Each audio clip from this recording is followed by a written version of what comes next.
समादरणीय भक्तवृन्द, हार्दिक नमन। सधैँ जस्तै आज पनि श्री स्वस्थानी व्रत कथालाई निरन्तर दिने क्रममा आज हामीले यहाँहरूका समक्षमा श्री स्वस्थानी व्रत कथाको अन्तिम अध्यायलाई श्रवण गराउनेछौँ। आज स्वस्थानी व्रत कथाको समापन दिवस। आउनुहोस् अन्तिम अध्यायलाई श्रवण गरौँ। यहाँहरूले हामीलाई कुन ठाउँ स्थानबाट हेर्दै हुनुहुन्छ कृपया कमेन्ट बक्समा कमेन्ट पनि गर्नुहोला। र यहाँहरूले एक महिनाभरि नै हाम्रो स्वस्थानी व्रत कथालाई हेरेर जुन प्रकारले लाभ लिनुभएको छ, यहाँहरूको कुनै सल्लाह सुझाव प्रतिक्रिया र जिज्ञासाहरू छन् भने पनि यहाँहरूले हामीसँग प्रश्न गर्न सक्नुहुनेछ। सल्लाह सुझावको हामी अपेक्षा गर्दछौँ। आउनुहोस् अब श्री स्वस्थानी व्रत कथाको 31औं अध्याय अर्थात् अन्तिम अध्यायलाई भक्तिभावपूर्वक प्रेमपूर्वक श्रवण गरौँ। हरि ओम। यं ब्रह्मा वरुणेन्द्र रुद्रमरुतः स्तुन्वन्ति दिव्यैः स्तवैर्वेदैः साङ्गपदक्रमोपनिषदैर्गायन्ति यं सामगाः। ध्यानावस्थिततद्गतेन मनसा पश्यन्ति यं योगिनो यस्यान्तं न विदुः सुरासुरगणा देवाय तस्मै नमः। श्रीमच्चन्दनचर्चितोज्ज्वलवपुः शुक्लाम्बरा मल्लिका मालालङ्कृतकुण्डला प्रविलसन्मुक्तावली शोभिता सर्वज्ञाननिदानपुस्तकधरा रुद्राक्षमालाकरा वाग्देवी वदनाम्बुजे वसतु मे त्रैलोक्यमाता चिरम्। मूकं करोति वाचालं पङ्गुं लङ्घयते गिरिं यत्कृपातमहं वन्दे परमानन्दमाधवम्। नमो भगवते तस्मै व्यासायामित तेजसे यस्य प्रसादाद् वक्ष्यामि नारायण कथामिमां। नारायणं नमस्कृत्य नरं चैव नरोत्तमं देवीं सरस्वतीं व्यासं ततो जयमुदीरयेत्। श्री स्वस्थानी परमेश्वर्यै नमो नमः। श्री स्वस्थानी व्रत कथाको 31औं अध्यायमा अगस्त्य नाम गरेका मुनिले सोध्नुहुन्छ, हे कुमारजी, गोमालाई त स्वयं शिवको पार्वतीको सप्तऋषिहरूको कृपा थियो र स्वस्थानीको व्रतलाई निमित्त मात्र तुल्याएर तिनलाई उनैले राजमाता बनाएका हुन सक्छन्। सुलोचनाको पूर्वजन्मको अधुरो तपस्या थियो होला र यस जन्ममा पुरा गरेर सूर्यलोकमा चिरस्थायी बास पाइन् होली। काञ्चन मालिनीको कथा मात्र श्रोताहरूले सुन्न पाए। उसको पुण्य फलबाट उसलाई प्राप्त भएको उसको अवस्थालाई राक्षस बाहेक कुनै अरू जनताले प्रत्यक्ष देख्न पनि सकेनन्। तसर्थ हे प्रभु, अब यस्तो कथा सुनाउनुहोस् जसले कुनै देवताको अनुग्रह नपाइकन पूर्वजन्मको अधुरो तपस्याले नधक्याइकन मरेपछि मात्रै पुण्यफल नपाइकन सच्चरित्रतापूर्वक दुखी जीवन बिताइरहेको बेलामा कसैको उपदेशको भरमा श्री स्वस्थानीको व्रत पूजा र त्रिवेणीको मकर स्नान गरेर मात्र त्यस पुण्यका प्रभावले तुरुन्तै यसै लोकमा मकर स्नानको र स्वस्थानीको उद्यापन पूजा गर्दा गर्दै त्यसै ठाउँमा सबैका सामु सबैले देख्ने गरी औलादौला सम्पत्ति प्राप्त गरेर यसै लोकमा गर्नासम्म सुखशैल गरेर यस्ता प्रकारका त्यस्ता व्यक्तिहरू कोही छन् कि छैनन् प्रभु भनेर प्रभु कुमारजीलाई आज्ञा गर्नुभयो। कुमारजीलाई प्रश्न गर्नुभयो। त्यसपछि कुमारजीले आज्ञा गर्नुहुन्छ, अगस्त्य मुनि, आज म प्रयागको त्रिवेणीको मकर स्नान साथै स्वस्थानीको व्रत पूजा मकरमा गरिने पञ्चरात्र व्रतको विषयमा उहिले यसै कल्पको 27औं चौघडीको तेस्रो युगको दोस्रो चरणमा काम्पिल्य नगरमा घटेको र मैले पनि मुनिहरूका मुखबाट श्रवण गरेको यो अत्यन्त सुन्दर कथा, राम्रो कथा तिमीलाई म बताउँछु, ध्यानपूर्वक सुनाम। अघि कुनै समयमा त्यस काम्पिल्य नगरमा सुमेधा नाम गरेका धर्मात्मा विद्वान ब्राह्मण बस्दथे अनि उनकी पतिव्रता धर्ममा रहने पत्नी थिइन् पवित्रा। पूर्व जन्मका कुनै दुष्कर्मले ती ब्राह्मण यस जन्ममा धनधान्यले रहित भएका गरिब थिए। घरमा धन सम्पत्ति थिएन। धेरै मानिसहरूसँग माग्दा पनि कहीँ कसैले केही पनि भिक्षा पाउँदैनथे, न कतै त्यस्तो खानेकुरा प्राप्त गर्दथे, न त कतै राम्रो वस्त्र नै पाउँथे। रूप र यौवनले मनमोहक रूप भएको उसको पतिलाई उनकी पतिव्रता पत्नी पवित्र सधैँ तन मनले सेवा गर्थिन्। कहिले अतिथिको पूजा यानी भोजनले सत्कार गर्नु पर्यो भने तब त्यो नारी त्यो दिन भोकै रहन्थिन्। र पनि विशालाक्षी अर्थात् ठुला आँखा हुने ती सुन्दर स्त्री मलिन मुख भएकी हुन्नथिन्। उनीले कहिल्यै पनि मुख मलिन गर्दैनथिन्। त्यस्तै अत्यन्त सुन्दर दन्तवाली अर्थात् हँसीले आफ्नो शरीरलाई सुकाउँदै दुब्लाउँदै गएकी, तथापि पतिलाई कहिल्यै पनि घरमा खान छैन भनेर विभिन्न प्रकारले नसताउने आफ्नी पत्नीलाई देखिसकेपछि एक दिन ती सुमेधा ब्राह्मणले आफ्नी पत्नीको आफूमा भएको प्रेम बन्धनकन आफ्नो चित्तमा विचारेर अनि ती ब्राह्मणले आफ्नो भाग्यलाई धिक्कार्दै ती आफ्नी प्रिय भाषिणी पत्नीलाई भन्दछन्, हे सुन्दरी, मैले के गरौँ, के काम गरौँ, केही गर्दा पनि मैले धन पाउन सकिनँ। ठुला ठुला भव्य भव्य बेस मान्छेहरूसँग पनि माग्दछु, तर ती पनि मलाई केही दिँदैनन्। हे सुन्दरी, अब मैले कसो गरौँ, कहाँ जाउँ, तिमी नै मलाई केही उपाय भन। हे प्रिय, बिना धनले त गृहस्थ चल्दैन। अब तिमी मलाई धन कमाउनका निम्ति परदेश जानका निम्ति आज्ञा देऊ। धन कमाउनका लागि म परदेशमा जान्छु। त्यस देशमा पनि जो होनहार हुनु छ उही नै मिल्दछ, तर उद्यम त गर्नै पर्छ। उद्यम नगरिकन, काम नगरिकन कुनै पनि प्रकारको सिद्धि हुन सक्दैन। त्यसै कारणले बुद्धिमानहरू सधैँभरि कल्याणकारी राम्रो उद्यमको प्रशंसा गर्दछन्। आफ्ना पतिको त्यस्तो प्रकारको वचनलाई सुनेर आँखाभरि आँसु बनाउँदै विनयले शिर झुकाएर ती बुद्धिमती नारीले हात जोडेर भन्दछिन्, हजुर भन्दा जानकार यता कोही पनि छैन। हजुरले नै आज्ञा दिएकी हुनाले अर्थात् सोधिएकी हुनाले म अहिले यहाँ बोलिरहेकी छु। प्रभु, हमेशै आपत्तिमा परेका पनि हितैषी मनुष्यहरूले हितकै कुरा बोल्दछन्। यस पृथ्वी तलमा जहाँ कहीँ गए पनि पहिले दान गरेको नै मिल्दछ। दान नगरिकन त सुनको मेरो पर्वतमा गए पनि केही प्राप्त गर्न सकिँदैन। पूर्वजन्ममा जो विद्या दान गरेको छ, पूर्वजन्ममा जो धन दान गरेको छ, पूर्वजन्ममा जो भूमि दान दिएको छ, यस जन्ममा त्यही नै प्राप्त हुन्छ। विधाता ब्रह्माले छैटौँका दिनमा निधारमा जे लेखिदिएका छन् त्यही नै वस्तु जहाँ गए पनि मिल्दछ। प्रभु, के नदिएको वस्तु कहीँ मिल्दछ र कहीँ गए पनि केही मिल्दैन। हे पतिदेव, पूर्वजन्ममा न मैले न तपाईँले सत्पात्रको हातमा थोरै वा धेरै कति पनि चोखो दान दिएका रहेनछौँ, किनकि यो देशमा यानि यस ठाउँमा वा अर्को ठाउँमा जहाँ गए पनि सबै ठाउँमा पहिले दिइएको नै पाइन्छ।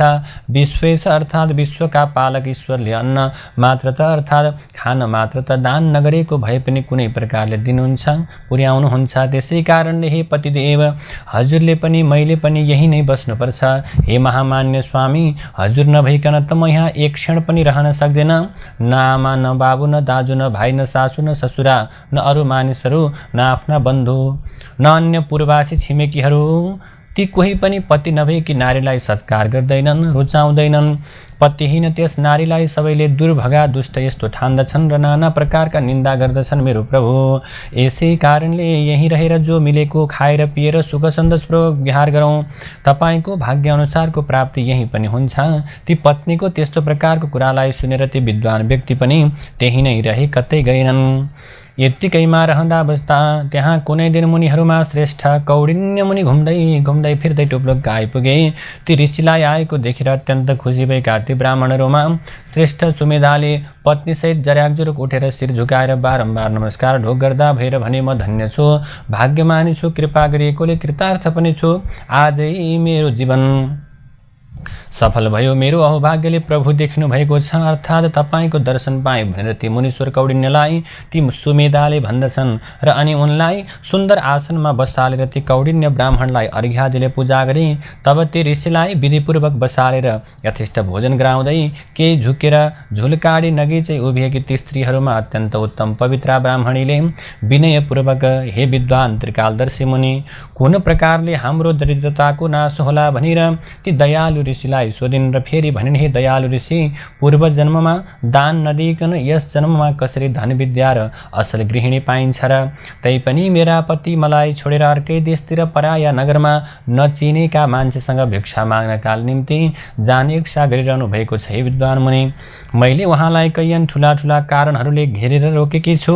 मैले उहाँलाई पूर्व जन्ममा नदिएको कुनै पनि वस्तु अलिकति पनि यस जन्ममा पाइँदैन प्रभु, यस्तो भनेर रोकेकी छु। मेरो अहोभाग्यले हे मुनि श्रेष्ठ, आज हजुर यहाँ आइपुग्नुभयो, जो सकेको सेवा सत्कार गर्न पाएँ। हजुरको कृपा भयो भने मेरो दरिद्रता चाँडै नै नाश हुनेछ, यस कुरामा मलाई कति पनि संशय छैन।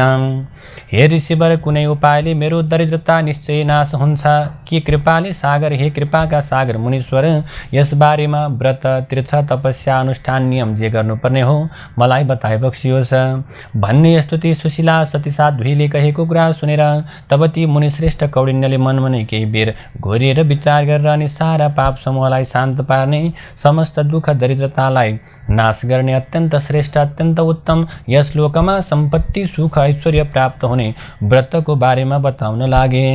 हे पवित्र मन भएकी पवित्रा देवी, यसका लागि तिमीले 3 वर्षसम्म संयम पूर्वकको नियम पालना गर्नुपर्छ भनी अनि प्रयागराजको त्रिवेणीको र त्यस त्रिवेणीमा गरेको माघ स्नानको महिमा उनलाई सुनाउन थाल्नुभयो। हे पवित्रा, जस्ता प्रकारले रातभरि चिसिएको स्थलमा प्रत्येक दिनमा उदाउन लागेका सूर्यको तातो मिसिएको चिसो तातोको सङ्गम समय अत्यन्त आरोग्यकारी र अत्यन्त पुण्यदायी हुन्छ, त्यस्तै प्रकारले सूर्यको दक्षिणायन सकिएर उत्तरायण प्रारम्भ हुँदा चिसोमा तातो बढ्दै बढ्दै गएको चिसो तातोको सङ्गम महिना माघ महिना पनि अत्यन्त पुण्यदायी हुन्छ। यसैले पौष शुक्ल पूर्णिमाका दिन स्वयं स्वस्थानी देवी पनि पृथ्वीमा ओर्लिएर साली नदी अर्थात् गण्डकीको किनारमा 1 महिनासम्म निवास गर्नुहुन्छ।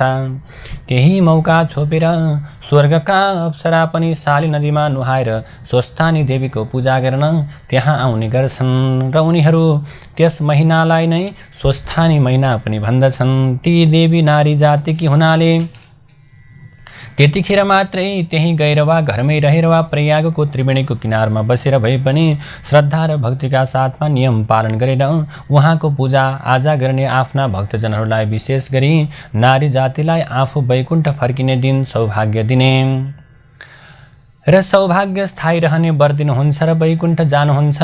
जसरी प्रत्येक राशिमा सूर्य सर्दा त्यो महिनाभरि पृथ्वीका प्राकृतिक वस्तुहरूमा पर्ने सूर्यको शक्ति भिन्दा भिन्दै हुन्छ, त्यस्तै उही रुख, उही बोट, उही पोथ्रा, उही बुटा भए पनि तुला राशिमा सूर्य रहँदा कार्तिकमा ढकमक्क भएर फुल्ने फुलहरू मीन राशिमा सूर्य रहँदा अर्थात् चैत्र महिनामा फुल्दैनन् र चैत्र महिनामा फुल्ने फुलहरू कार्तिकमा फुल्दैनन्। प्रत्येक महिनामा घट्ने भिन्न भिन्न घटनाहरू ती महिनाहरूमा मात्रै घट्दछन्। त्यस्तै गरी उही नदी, उही पोखरी, उही ताल, उही त्रिवेणी भए पनि मकरमा सूर्य रहँदा माघ महिनामा मात्रै नदीहरूमा र विशेष गरी त्रिवेणी नदीहरूमा सूर्यको पुण्यदायी शक्ति रहेको हुन्छ। त्यसैले माघमा नदी वा त्रिवेणीमा गरेको स्नानले पाप नाश र पुण्य बढाउँछ। हे पवित्र मन भएकी पवित्र, उसै त पानी स्वभावैले पवित्र र निर्मल अर्थात् स्वच्छ हुन्छ, सेतो अनि मैला सफा गर्ने, दाह नाच्ने, शान्ति दिने हुन्छ। जुन पानी सारा प्राणीहरूलाई उद्धार गर्ने, पोषण गर्ने, जीवन दिने अर्थात् बचाउने हुन्छ। यसै उसले सारा वेदमा पानी नै नारायण देवता हुनुहुन्छ भनिन्छ। त्यस्तो नारायण रूप पानीमा विशेष गरेर बगिरहने नदी र अझ त्रिवेणीका जलमा ती सूर्यमा रहेका भयभरका पुण्यदायी शक्तिहरू माघ महिनामा नदीका जलमा रहने भएकाले जस्तो ग्रहहरूमा सूर्य प्रधान छन्, त्यस्तै नक्षत्रहरूमा चन्द्रमा प्रधान छन्, त्यस्तै सम्पूर्ण शुभ कर्म गर्नका निम्ति महिनाहरूमा माघ महिना अत्यन्त श्रेष्ठ छ। मकर राशिमा सूर्य भएको माघ महिनामा छिपछिपे पनि निर्मल अथवा छिपछिपे पानी निर्मल जलमा प्रातकालमा गरिएको स्नानले महापापीहरूलाई पनि स्वर्ग दिलाउँछ। हे पवित्र, चराचरले भरिएको तिनै लोकमा यस्तो योग्य अथवा यस्तो प्रकारको समय दुर्लभ छ। अशक्त जन पनि यस योगमा केवल 3 दिन भए पनि बहँदो नदीमा नुहाउनु, अशक्त जनले पनि दरिद्रता दूर गर्ने इच्छाले केही न केही दान गर्नु, माघ महिनामा 3 दिन पनि तीर्थमा स्नान गर्नाले धनी जनहरू धेरै बाँच्ने हुन्छन्। मकर राशिमा सूर्य रहेको पुण्य समयमा 5 वा 7 वा दुवै दिन भए पनि गरिएको माघ स्नानले शुक्ल पक्षको चन्द्रमा जस्तै बढ्दै बढ्दै गए झैँ फल पनि बढ्दै बढ्दै जाने हुन्छ। किनकि अत्यन्त पुण्य माघ मास मनुष्यहरूलाई पुण्य दिने हुन्छ। स्नान दान आदि कर्मले माघका सबै तिथिहरू असल कार्य गर्नका लागि योग्य छन्। किनकि ती कार्य गर्नेहरूलाई तिनले अक्षय स्थान दिलाउँछन्। त्यसै कारणले आफ्नो कल्याण चाहने व्यक्तिले माघ महिनामा बस्ती बाहिर भएको जलमा नुहाउने गर्नु। अब म तिमीलाई माघ स्नान गर्ने विधि बताउँछु सुन। श्रेष्ठ मनुष्यहरूले माघमा व्रत बसेर माघ स्नान गर्नका लागि केही नियमहरूको पालन पनि गर्नुपर्ने हुन्छ। धेरै फल पाउनका लागि बुद्धिमानले कतिपय खानेकुराहरू पनि छोड्नुपर्छ। महिनाभरि नै भुइँमा सुत्ने गर्नुपर्छ। तिल मिलाएको घिउको हवन गर्नुपर्छ। सनातन वासुदेव भगवानलाई तिनै काल अर्थात् प्रात मध्याह्न सायं त्रिकाल पूजा गर्ने गर्नुपर्छ। भगवान माधवको उद्देश्य गरेर अखण्ड दीपको दान पनि गर्नुपर्दछ। दाउरा काम्लो वस्त्र जुत्ता कुमकुम घिउ तेल रसना सिरक गलैँचा पर्दा र अन्न यी सबै वस्तुहरू पनि हे पवित्रा देवी यथाशक्ति आफ्नो कक्ष अनुसार सावकाश अनुसार माघमा दान गर्नुपर्छ। यस्तै नै गरी माघ महिनामा वेद पढेको ब्राह्मणलाई एकै रति भए पनि सुन दान गर्नुपर्छ। यो दान त समुद्र झैँ कहिल्यै ननासिने हुन्छ। माघ महिनामा अर्काले बालेको आगो व्रतीजनले नताप्नु, नपढेकोले दान नलिनु। माघको अन्त्यमा सावकाश अनुसार ब्राह्मणलाई भोजन गराउनु, दुखी गरिबहरूलाई भोजन गराउनु अनि आफ्नो कल्याण चाहने व्यक्तिले दुखी गरिबहरूलाई ब्राह्मणहरूलाई दक्षिणा पनि दिनु। एकादशीको व्रतको उद्यापन गरे झैँ त्यसै गरी माघका व्रतको पनि अन्त्यमा उद्यापन गर्नु। हे पवित्र हृदय भएकी पवित्र अक्षय स्वर्गवास चाहने श्रद्धालु व्यक्तिले अनन्त पुण्य प्राप्तिका लागि तथा श्री भगवान श्री विष्णुलाई प्रसन्न पार्नका निम्ति अघि कहिएका कुराहरू अवश्य गर्नुपर्ने हुन्छ। हे गोविन्द, हे अच्युत, हे माधव, मकरमा सूर्य रहेको माघ महिनामा गरिएको यो स्नानले हे भगवान कहे अनुसारको फलको प्रदान गर्नुहोस्। यस्तो मन्त्रलाई उच्चारण गर्दै यस्तो वाक्यलाई उच्चारण गरेर चुपचाप नुहाउने गर्नु अनि एकाग्र चित्तले बारम्बार वासुदेव हरिकृष्ण माधवलाई स्मरण गर्नु।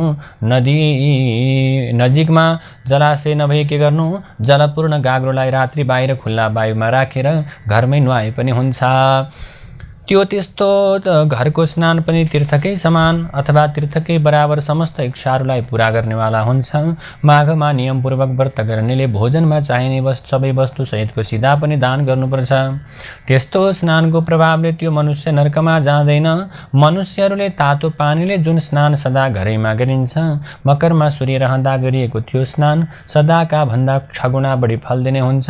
अनि हे पवित्र बस्ती बाहिर बापी पनेरा आदिमा गरिएको माघ स्नान चाहिँ घरमै 12 वर्ष गरिएको नित्य स्नान बराबरको हुन्छ। पोखरीमा 2 गुणा र सामान्य खोलामा स्नान गरेको 4 गुणा बढी फल हुन्छ। स्वयं बनेका तालहरूमा गरिएको माघ स्नान सदाको स्नानभन्दा 100 गुणा। त्यस्तै अरू महानदीहरूको सङ्गममा गरिएको माघ स्नान चाहिँ सदाको भन्दा 400 गुणा बढी फल दिने हुन्छ। हे पवित्र मकरमा सूर्य रहँदा गङ्गामा गरिएको माघ स्नानले मात्रै पनि मनुष्यले माथि कहिए बराबरका ती सबै फलको 1000 गुणा फल प्राप्ति गर्दछन्। माघ महिनामा जो जन गङ्गामा डुबुल्की मारेर नुहाउँछन् ती जन 4000 युगसम्म स्वर्गबाट फर्किँदैनन्। जो मनुष्य माघमा गङ्गामा नुहाउँछ उसले प्रतिदिन 1000 तोला सुनदान गर्ने गरा बराबरको फल प्राप्ति हुन्छ। माघ महिनामा गङ्गा स्नान गर्नाले जो फल प्राप्त हुन्छ त्यस्तो त्यो फलभन्दा प्रयागमा गङ्गा यमुना सरस्वतीको सङ्गममा गरिएको माघ स्नानले गङ्गाका स्नानको 100 गुणाको 1000 गुणा बेसी फल मिल्दछ भनेर ऋषिहरूले भन्नुभएको छ। हे पवित्र जनताको कल्याण गर्नका लागि परेका ब्रह्माजीले अथवा जनताको कल्याण गर्नका निम्ति लागि पर्नुभएका ब्रह्माजीले नै पृथ्वीवासी जनताहरूले गरेका थुप्रा पाप समूहहरूलाई भस्मीभूत पार्नका लागि प्रयागराज तीर्थ बनाउनु भएको हो। अब त्यस स्थानको बारेमा राम्रोसँग यसको वर्णन सुन। निश्चय नै प्रयागको सेतो कालो मिसिएको जल भएको सङ्गम कनक उहिले ब्रह्माजीले पापरूप पापी मनुष्यहरूको पाप नाच्नका लागि नै बनाउनु भएको थियो। सैकडौँ पाप गरेको पापी व्यक्तिले पनि मकरमा सूर्य रहेको माघ महिनामा त्यो गङ्गा यमुनाको सेतो कालो मिश्रित जल भएको प्रयागराजको सङ्गममा नुहायो भने फेरि उसले गर्भवास गर्नु पर्दैन। जुन मनुष्यले 5 प्रकारको महापाप गरेको छ त्यस्तो पञ्चमहापातकीले पनि माघ महिनामा प्रयागको त्रिवेणीमा स्नान गर्यो भने त्यस्तो जन पनि परमपदको प्राप्तिमा जान्छ, जहाँ सेतो कालो जलप्रवाह मिलेको छ, जसका मुनिबाट सरस्वती नदी पनि मिसिएकी छन्। त्यस्तो पवित्र त्यो त्रिवेणी सङ्गमकन स्वयं सृष्टिकर्ता ब्रह्माजीले नै बनाउनु भएको हो। त्यस त्रिवेणीमा नुहाएर निष्पाप भएका जनहरू तिनको त्यो प्रवाह रूप बाटोबाट सरासर विष्णुलोक जाउन् भनी निर्माण गरिएको हो। हे पवित्रा, विष्णुको माया पार पाइ नसक्नुको छ, देवताहरूले पनि सहजै जित्न नसकिनेछ। यस्तै बलि ती वैष्णवी माया पनि माघमा प्रयागमा आइन् भने खाक भएर डर्दछिन्। माघ महिनामा प्रयागको त्रिवेणीमा डुबुल्की लाएर नुहायो भने ती नुहाउने व्यक्तिले नै पछि तेजोमय लोकहरूमा अनेक अनेक सुखहरू भोगेर अन्त्यमा भगवानमा लीन हुन्छन्। जो जन मकरमा सूर्य रहेको माघ महिनामा गङ्गा यमुनाको सङ्गममा स्पर्श मात्र भए पनि गर्दछ भने त्यस पुण्यको बखान गर्न त चित्रगुप्त पनि पुराका पुरा सक्दैनन्। जो मनुष्य मकर राशिमा सूर्य रहेको माघ महिनामा गङ्गा यमुना सरस्वतीको सङ्गममा राम्रोसँग नुहाउँछ त्यसको त्यस पुण्यको महिमा बताउन स्वयं ब्राह्मणी पनि समर्थ हुनुहुन्न। यसरी के हुन्छ त भने त्यो पुण्यलाई ब्रह्माजीले पनि बताउन सक्नुहुन्न, कसैले पनि बताउन सक्दैनन्। 100 वर्षभन्दा पनि बेसी वर्ष निराहार बसेको जो फल पाइन्छ त्यो फल माघ महिनामा गङ्गा यमुना सरस्वतीको सङ्गम प्रयागमा 3 दिन मात्रै पनि माघमा नुहाउनाले प्राप्त हुन्छ। अनि सूर्यग्रहणमा कुरुक्षेत्रमा 1000 भरी सुन दान गर्नाले जो पुण्य प्राप्त हुन्छ त्यो फल माघमा प्रयागको त्रिवेणीमा दिनहुँ माघभरि नुहाउनाले नै प्राप्ति हुन्छ। हे पवित्र अन्तस्करण वाली साध्वी, 1000 राजसूय यज्ञ गर्दा जो अविनाशी फल प्राप्त हुन्छ त्यस्तै फल माघभरि गङ्गा यमुना सरस्वतीको सङ्गम प्रयागमा दिनहुँ त्रिवेणी स्नान गर्नेहरूलाई निश्चय नै प्राप्त हुन्छ। अनि पृथ्वीमा जति तीर्थहरू छन् जस्तै अथवा भनौँ त्यस्तै जो 7 पुरीहरू छन् ती पनि मकरमा सूर्य रहेको माघ महिनामा प्रयागको त्रिवेणीमा स्नान गर्न मनुष्यको रूपलाई धारण गरेर आउँछन्।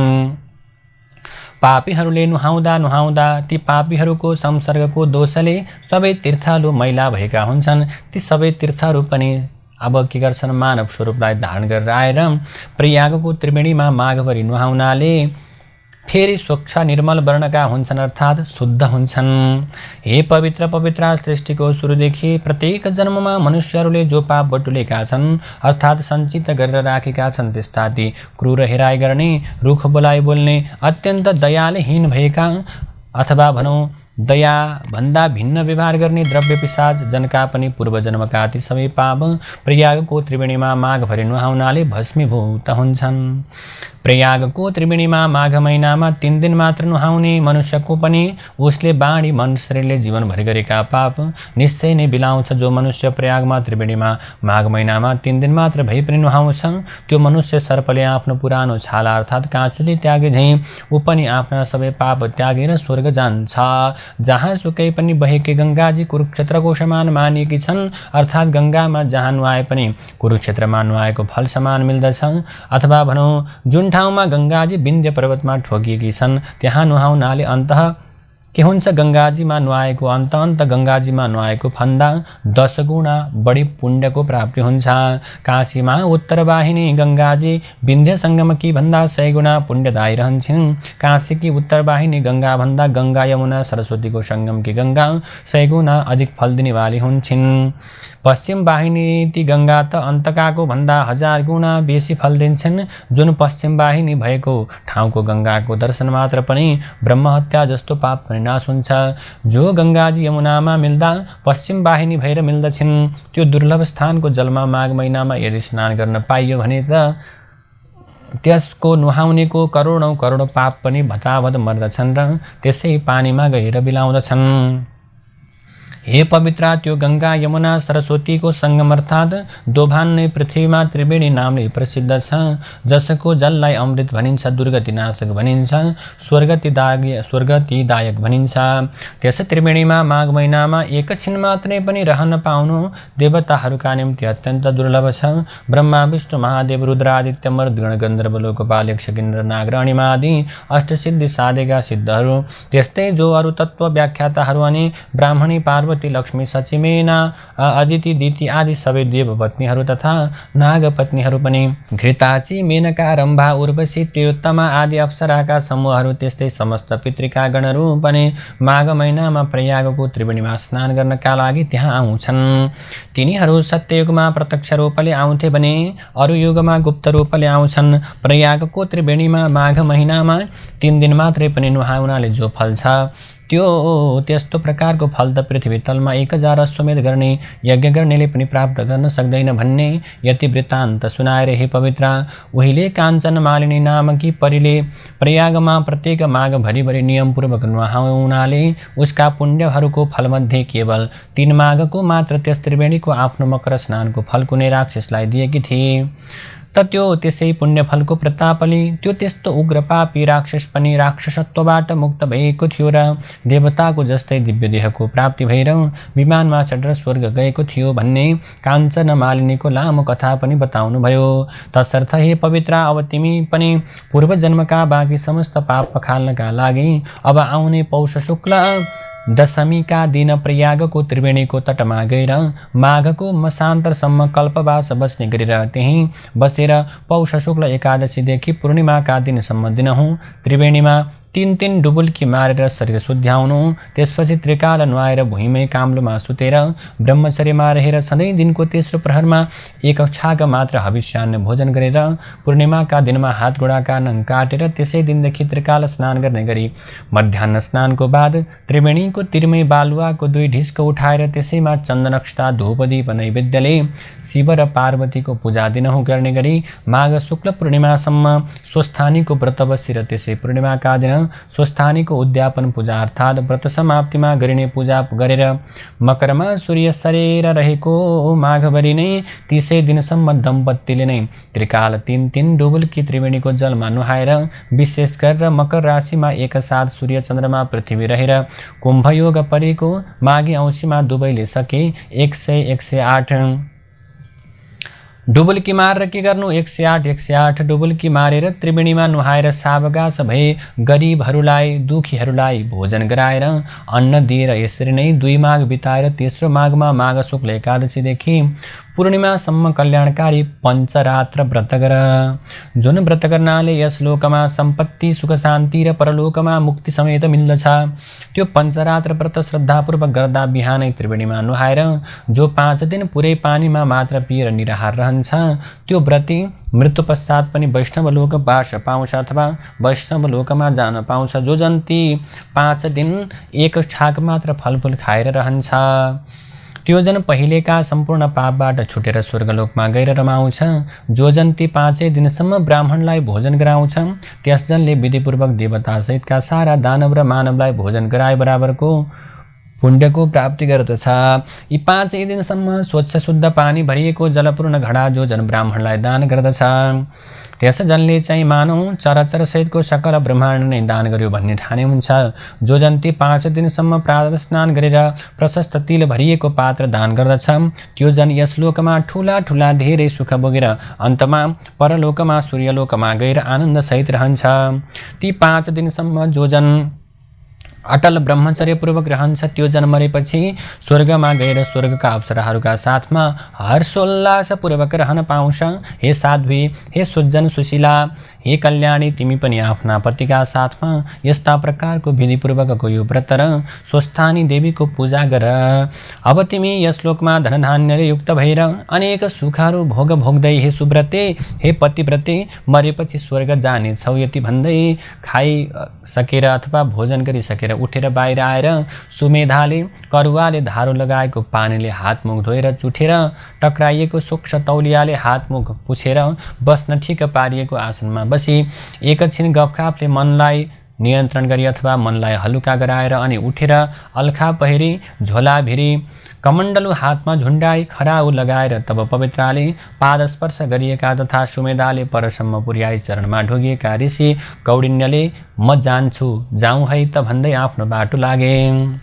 हे अगस्त्य मुनि, तब त्यसरी कौडिन्यले भनिए कि उनले ती कौडिन्यले जसरी जसरी बताउनु भएको थियो त्यसै त्यसै गरेर पौष शुक्ल दशमीदेखि मकरमा सूर्य रहेसम्म प्रयागको त्रिवेणीका तटमा दम्पतिका साथमा भएर कल्पवास बसेर आफ्ना पतिका साथमा श्रद्धा र भक्तिपूर्वक त्यो व्रतलाई पूर्ण गरिन्। त्यो साल असोजमा मलमास परेकाले फागुन लागेपछि परेको माघ शुक्ल एकादशीदेखि थालेको पूर्ण उपवास पूर्वकको त्यो पञ्चरात्र व्रत पुरा भइसकेपछि माघ शुक्ल पूर्णिमाका दिन आफ्ना पतिका साथमा रहेकी उनले उही स्वस्थानी देवीको उद्यापन पूजा गरिरहेकै ठाउँमा राजभवनबाट आफूतिर आइरहेको राजाको छोरा युवराजलाई देख्दी भइन्।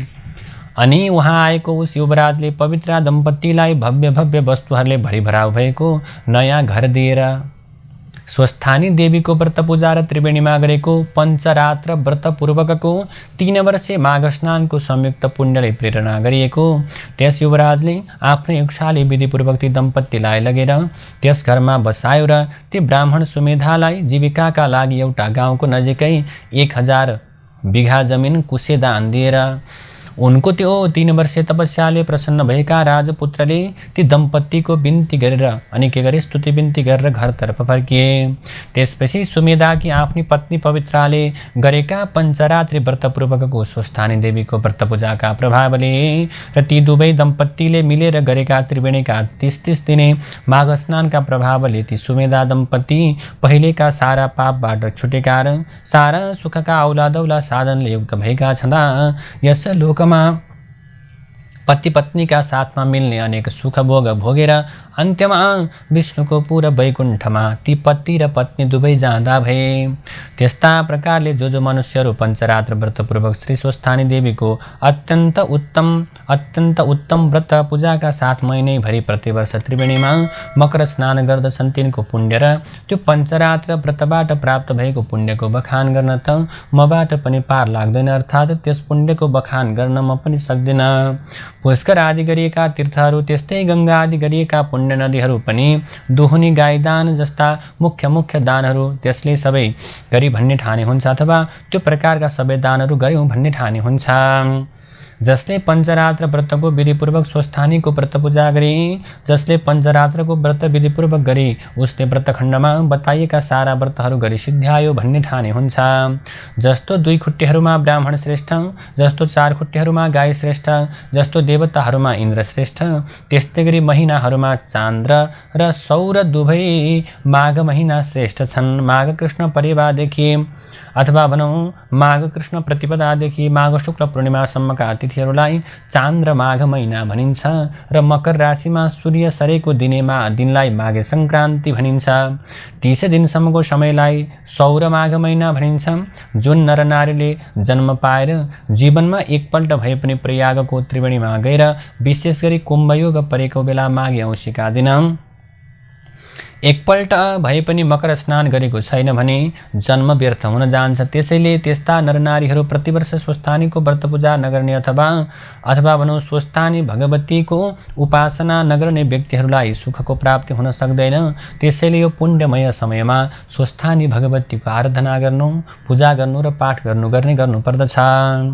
त्यसै कारणले हे अगस्त्य मुनि लाखौं वर्षसम्म अनेक कष्ट सहेर बल्ल बल्ल पाएको यस मनुष्य जन्ममा त्यो 84 लाखको फेरोबाट छुट्नका लागि नारीहरूले पुरुषहरूले पञ्चरात्रि व्रत सहित श्री स्वस्थानीको व्रत पूजा र नरनारी दुवैले प्रयागको त्रिवेणीमा कल्याणकारी मकर स्नान अवश्यै गर्नुपर्ने हुन्छ। जो कोही पनि मनुष्यहरू यस संसारमा जन्मिएर त्रिवेणीहरूमा नुहाई शुद्ध पवित्र भएर सर्वशुद्ध अथवा सम्पूर्ण प्रकारले शुद्ध सर्वशुद्ध विधिले अर्थात् असल विधिपूर्वक पवित्र र सुमेधाले जस्तै गरी श्री स्वस्थानीको व्रत पूजा र त्रिवेणीमा मकर स्नान गर्ने गर्दछन् त्यस्ता मनुष्यहरू यस लोकमा सुख सम्पत्ति भोगेर मरिसकेपछि स्वर्गमा इन्द्रले जस्तै सकल सुख ऐश्वर्य भोगेर त्यसपछि तिनै भुवनले स्तुति बिन्ती गरिने भगवान विष्णुको धाममा सरासर वैकुण्ठमा जान्छन्। जय जय श्री स्कंद पुराणे केदारखण्डे माघ महात्म्ये कुमारागस्त्य संवादे श्री स्वस्थानी परमेश्वर्या व्रतकथायां पवित्रा पुण्य फल प्राप्तिर्नाम 31 अध्यायः। नारायण हरे हरे। आउनुहोस् कथालाई श्रवण गरिसकेपछि पुष्पाञ्जली गरौँ।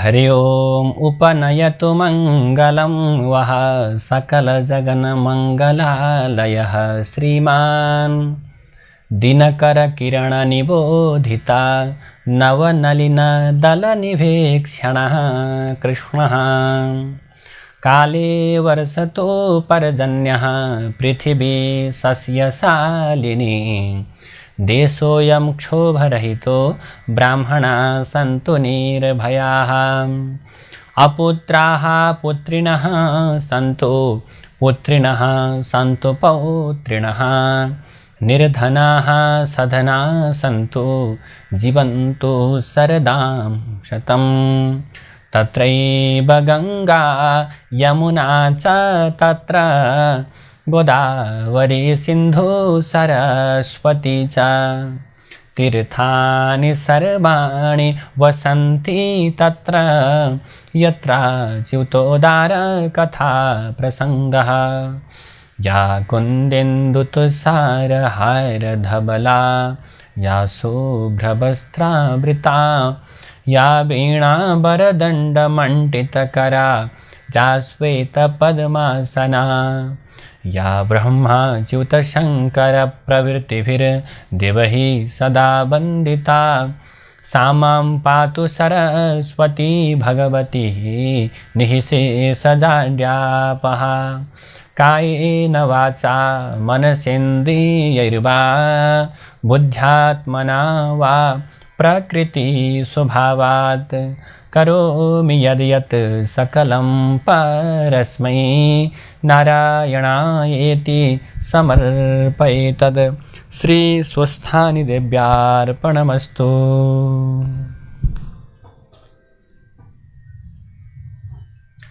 र माघ महिनाभरि यहाँहरूले हामीलाई स्वस्थानीका मार्फतबाट हेर्नुभयो, सुन्नुभयो।